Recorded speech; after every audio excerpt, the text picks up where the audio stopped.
Be a part of powerful digital news network Navi Mumbai network. तो subscribe करें और notification पाने के लिए बेल आइकन पर जरूर क्लिक करें।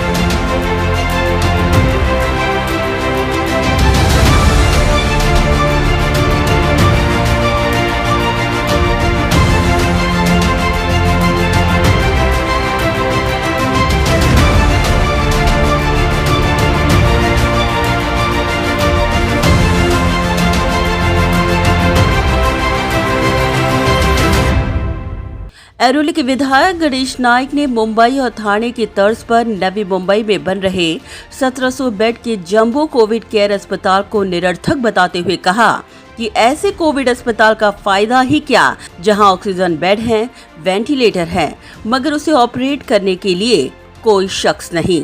इसी प्रमुख मुद्दे को लेकर ऐरोली के विधायक गणेश नाइक कोरोना से नवी मुंबईकरों को सुरक्षित करने के अपने मुख्य मकसद के साथ आयुक्त अभिजीत बांगर से मिलने सीबीडी बेलापुर स्थित नवी मुंबई महानगर पालिका मुख्यालय पहुंचे, जहां उनके साथ पूर्व सांसद संजीव नाइक, पूर्व विधायक संदीप नाइक और पूर्व महापौर सागर नाइक समेत पूरी टीम मौजूद थी।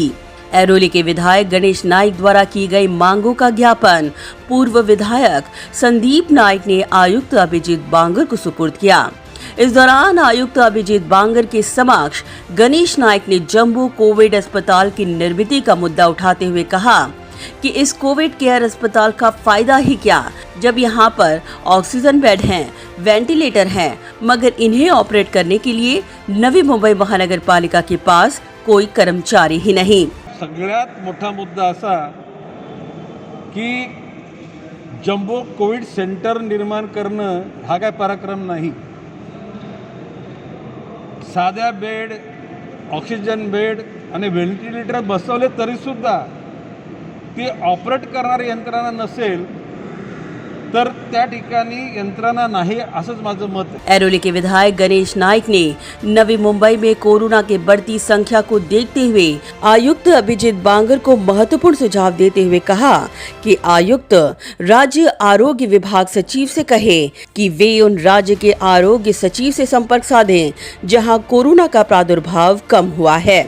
गणेश नाइक ने ये भी सुझाव दिया कि वह डॉक्टर, नर्स और वैद्यकीय और आरोग्य कर्मचारियों की संपूर्ण जानकारी आरोग्य सचिव से प्राप्त कर उस प्रकार के कर्मचारियों की नियुक्ति नवी मुंबई के विभिन्न कोविड केयर सेंटर में करें। माननीय आयुक्त बांगर साहेबांना मी सुचवलेलं आहे, देशातील अन्य काही राज्यांमध्ये कोविडचा प्रादुर्भाव कमी प्रमाणामध्ये आहे, तिथल्या आरोग्य सचिवाशी संपर्क साधून म्हणजे आपल्या आरोग्य सचिवाच्या माध्यमातून की डायरेक्ट आयुक्त महोदय डायरेक्ट तिथल्या सचिवाशी काही संपर्क साधू शकत नाही आणि म्हणून तिथले डॉक्टर, नर्सेस म्हणजे टेक्निकल जो तज्ज्ञ स्टाफ आहे तो आपल्या इथल्या यंत्रणा ऑपरेट करण्यासाठी वापरण्याची गरज आहे। आज मी आपल्याला आठवत असेल की मी खाजगीमध्ये माझ्या सहकार्यांना बोललो होतो की 2-2.5 महिन्यापूर्वी की जगामध्ये भारत 1 नंबरचा कोरोना बाधित देश घडणार आहे, कारण आपल्या देशातली स्थिती बघून आणि तो आकडा दिवसेंदिवस वाढत चाललेला आहे। अशी परिस्थिती येईल की माणसाला साधी कॉट मिळणं मुश्किल होईल, त्याच्यानंतर ऑक्सिजन मिळणं तर त्याच्याहून कठीण होईल आणि व्हेंटिलेटर मिळणं आणखी कठीण होईल आणि व्हेंटिलेटर मिळाला तरीसुद्धा ती वापरणारी यंत्रणा मिळणं महान कठीण होईल।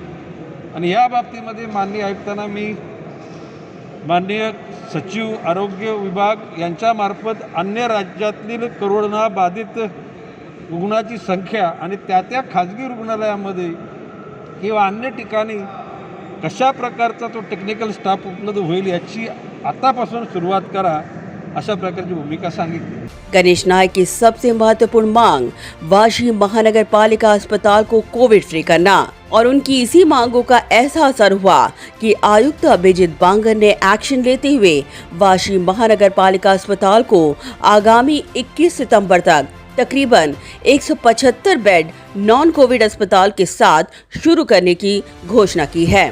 और इतना ही नहीं, सितंबर के अंत तक ये पूरा अस्पताल कोविड फ्री करने का आश्वासन दिया। बऱ्याच दिवसापासून प्रलंबित असलेला वाशीचा आपलं हॉस्पिटल हे करोनाबाधित लोकांसाठी उपलब्ध करावं असं म्हटलं होतं। त्याच्यातले 2 मजले त्यांनी OPD करता खुले केलेले आहेत। 21 तारखेपर्यंत फुल फ्लेज त्या ठिकाणी पेशंट लोकांना घ्यायला सुरुवात करणार आहेत आणि साधारण सप्टेंबर एंड नंतर त्या ठिकाणी तो कोविड मुक्त होईल अशा प्रकारची भूमिका त्यांनी सांगितलेली। बाबाशी की शेवटी शब्द दिला गेला की शेवटी, परंतु उद्याला तिथे व्हेंटिलेटर आहेत आणि कोविडचा पेशंट आला तर व्हेंटिलेटर आहे आणि कोविडच्या पेशंटला ॲडमिट नाही करत तर ते पण टीका होऊ शकते।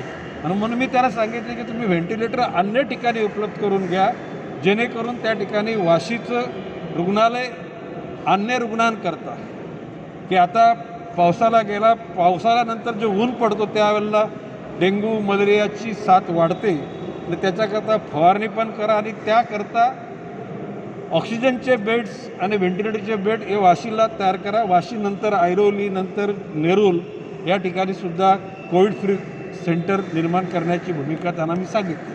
कोविड केयर सेंटर में पर्याप्त ऑक्सीजन बेड के साथ वेंटिलेटर की व्यवस्था के साथ ही साथ वरिष्ठ नागरिकों के लिए अलग से मॉनिटरिंग व्यवस्था कर उनके लिए अलग बेड और वेंटिलेटर की व्यवस्था करने का महत्वपूर्ण सुझाव गणेश नाईक ने आयुक्त अभिजीत बांगर के समक्ष रखा। ऑक्सिजनयुक्त बेड पाहिजे, ऑक्सिजनयुक्त बेड मिळाल्यानंतर व्हेंटिलेटरचे बेड पाहिजेत। एकूण त्याच्यात समन्वयाचा थोडा अभाव आहे। काही एखादा पॉझिटिव्ह झाल्यानंतर त्याला महापालिकेच्या आपण कोविड सेंटरला साठी दाखल करतो, पण कालांतरानं त्याची ऑक्सिजनची लेवल कमी होते। सुरुवातीला त्याच्याकडे दुर्लक्ष केलं जातं आणि अंतिम टप्प्यामध्ये ज्याला तो बेजार होतो त्यावेळेला त्याला नेल्यानंतर एक प्रकारे तो अर्ध मेला झालेला असतो। आणि म्हणून आज माझ्या सहकाऱ्यांनीच काही सांगितलं की प्रत्येक पेशंटवर ॲटलिस्ट सिनियर सिटीजन अबाव 60 यांना निश्चितपणे मॉनिटरिंग केलं पाहिजे आणि त्यांना योग्य वेळी ऑक्सिजन दिला पाहिजे। ऑक्सिजनच्या नंतर गरज असेल तर व्हेंटिलेटर दिला पाहिजे आणि त्या अनुषंगानं त्यांनी ती भूमिका घेतलेली आणि स्वतंत्र यंत्रणा उभी करायचं त्यांनी ठरवलं। नियमों का जो पालन नहीं कर रहे और जो लोग मास्क नहीं पहनते, ऐसे लोगों पर ज्यादा सख्ती बरतते हुए दुगना दंड लगाने का महत्वपूर्ण सुझाव भी गणेश नाईक ने आयुक्त को देते हुए कहा कि ये आज के समय में बेहद जरूरी है। जे मास्क न घालतात, जे नागरिक वावरतात, त्याला ठाण्यामध्ये 500 रुपये दंड, आपण 1000 रुपये करा। शेवटी लोकांना काहीतरी आपल्याला हरवावं लागतं हे समजल्याशिवाय लोक शिस्तीत वागणार नाही। बता दें कि गणेश नाईक ने जिस प्रकार से एपीएमसी में बढ़ते कोरोना संक्रमण के प्रादुर्भाव को कम करने की दिशा में पहले एक्शन लिया था, उसी प्रकार फिर एक और बार एपीएमसी का मुद्दा उन्होंने आयुक्त के समक्ष रखा।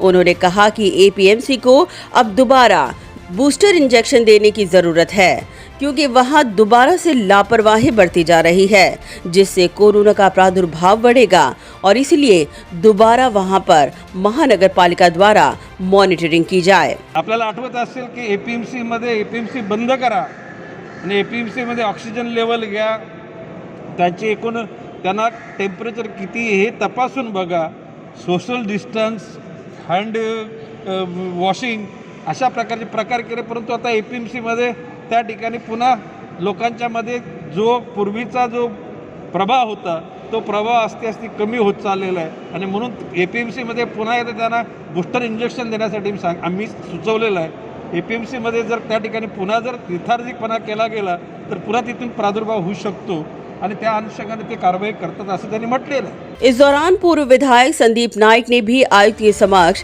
एक गंभीर मुद्दा उठाते हुए कहा कि मरीजों की रोजाना मॉनिटरिंग की जाए, मरीजों की तबीयत की रोजाना जानकारी उनके परिजनों को प्राप्त हो सके और इतना ही नहीं, डॉक्टरों की लापरवाही से मरीजों की जीवन पे खतरा न उत्पन्न हो, इसका भी खास ख्याल रखा जाए और वहाँ रोजाना मॉनिटरिंग करके हर मरीज की स्वास्थ्य को सुनिश्चित किया जाए। एखाद्या रुग्णाला महापालिकेच्या क्वारंटाईन सेंटरला ठेवल्यानंतर रुग्णांच्या नातेवाईकांची अपेक्षा असते त्याला तिथे औषध मिळेल, पाणी मिळेल, आपुलकीनं वागवलं जाईल आणि तो चालत चालत घरी बरा होऊन येईल.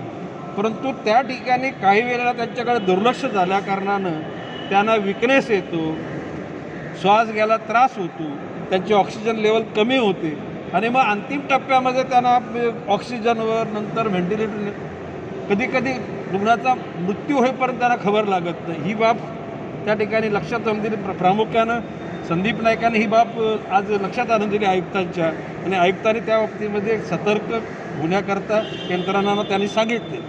अब देखने योग्य बात यही होगी कि महानगर पालिका जंबो अस्पताल तो बना रही है, मगर यहाँ की व्यवस्था देखने और मशीनों को ऑपरेट करने के लिए क्या उनके पास पर्याप्त स्टाफ है या नहीं, ये आज सबसे बड़ा सवाल है. ब्यूरो रिपोर्ट, नवीन नेटवर्क.